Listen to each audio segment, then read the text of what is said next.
Hello दोस्तों, कैसे हो। उम्मीद है कि स्वस्थ और मस्त होंगे। आज की क्लास में हम लोग देखने वाले हैं एक फूल के अंदर कौन कौन से भाग होते हैं। तो चलिए हम लोग देखते हैं। ये मेरे पास है एक गुड़हल का फूल, आपको दिख रहा होगा। इस फूल में अगर हम देखें तो सबसे पहले जो नीचे वाला भाग होता है, ये जो आपको दिख रहा है हरा हरा रंग का, उसको बोला जाता है पुष्पासन। पुष्पासन का मतलब है कि ये पुष्प जो है पूरा इस आसन पर टिका हुआ है, जिसको बोलते हैं पुष्पासन।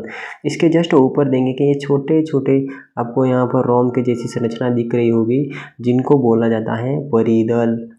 ये परिदल होते हैं, ठीक है। इसके ऊपर अगर हम लोग देखें तो यहाँ पर आपको हरे हरे रंग के और नज़र आएंगे, जिनको बोला जाता है बाह्यदल। ये है बाह्यदल, ठीक है। इसके ऊपर हम चलते हैं तो आपको यहाँ पर ये दिख रहे हैं, जिनको बोलते हैं दल, या फिर हिंदी में पंखुड़िया भी इनको कह देते हैं, ठीक है। इसके बाद हम इस फूल में ऊपर की ओर देखते हैं तो आपको यहाँ पर एक पतली धागे नुमा संरचना दिख रही होगी, जिसको बोलते हैं वृत्तिका।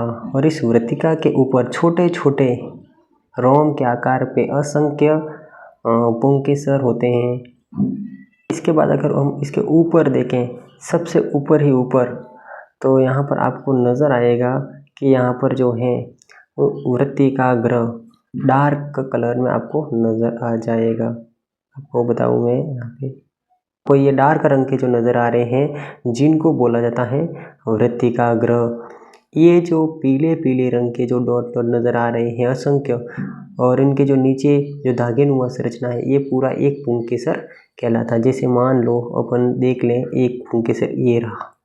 अब इसमें जो नीचे वाली ये धागे नुमा संरचना है, जिसको बोला जाता है पूतंतु, जिस पे ये जो ऊपर का भाग है पीला पीला, जिसको बोला जाता है परागकोश। ये परागकोश पूतंतु के माध्यम से पुष्प से जुड़ा हुआ रहता है, ठीक है।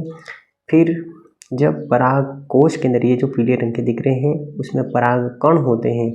ये परागकण पकने के बाद, विकसित होने के बाद, इस वाली वृत्तिका ग्रह, ये जो ऊपर दिख रहे हैं डार्क रंग में, उस पे उड़ते हैं, और ये क्रिया कहलाती है परागण।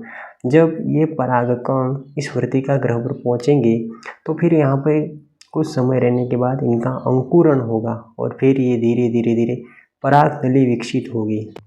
फिर परागनली के द्वारा ये यहाँ से परागकण परागनली में होते हुए यहाँ अंडाशय तक पहुँचते हैं। तो हम पूरा फूल खोल के देखते हैं।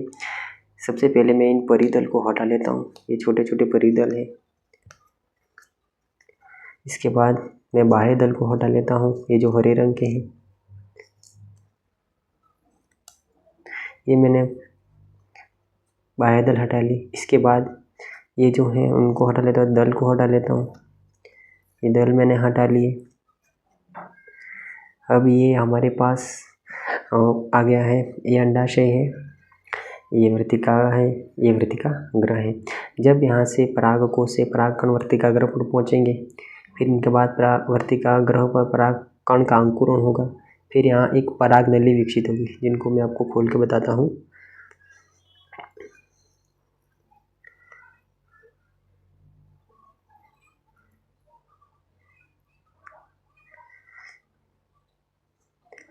यहाँ से एक परागनली आपको दिखने को मिल जाएगी, पतली धागे नुमा संरचना होती है। ये रही, ये आपको दिख रही होगी कि ये जो वृत्तिका ग्रह है, ये जो वृत्तिका ग्रह आपको दिख रहा है मेरे हाथों में। फिर ये वृत्तिका ग्रह पर जब परागकण अंकुरित होंगे तो ये नली विकसित होगी, ठीक है। ये नली देखो, इसको बोलते हैं पराग नली। और इस पराग नली के द्वारा लास्ट में जो परागकण होते हैं, ये जो अंडाशय है, इस अंडाशय तक पहुँचते हैं, ठीक है। अब इस अंडाशय का हम पोस्टमार्टम करते हैं। तो हम इसमें खोल के देखेंगे तो आपको यहाँ पर संरचना नज़र आ जाएगी। तो आपको यहाँ पर संरचना नज़र आएगी। यहाँ पर छोटे छोटे बीज बने हुए हैं। इस पराग अंडाशय के अंदर छोटे छोटे बीज नुमा संरचना है, जो कि बीजांड के बाद में परिपक्व होने से, देखो आपको यहाँ पर दिख रहा होगा, कि ये छोटी छोटी संरचना है बीजनुमा संरचना।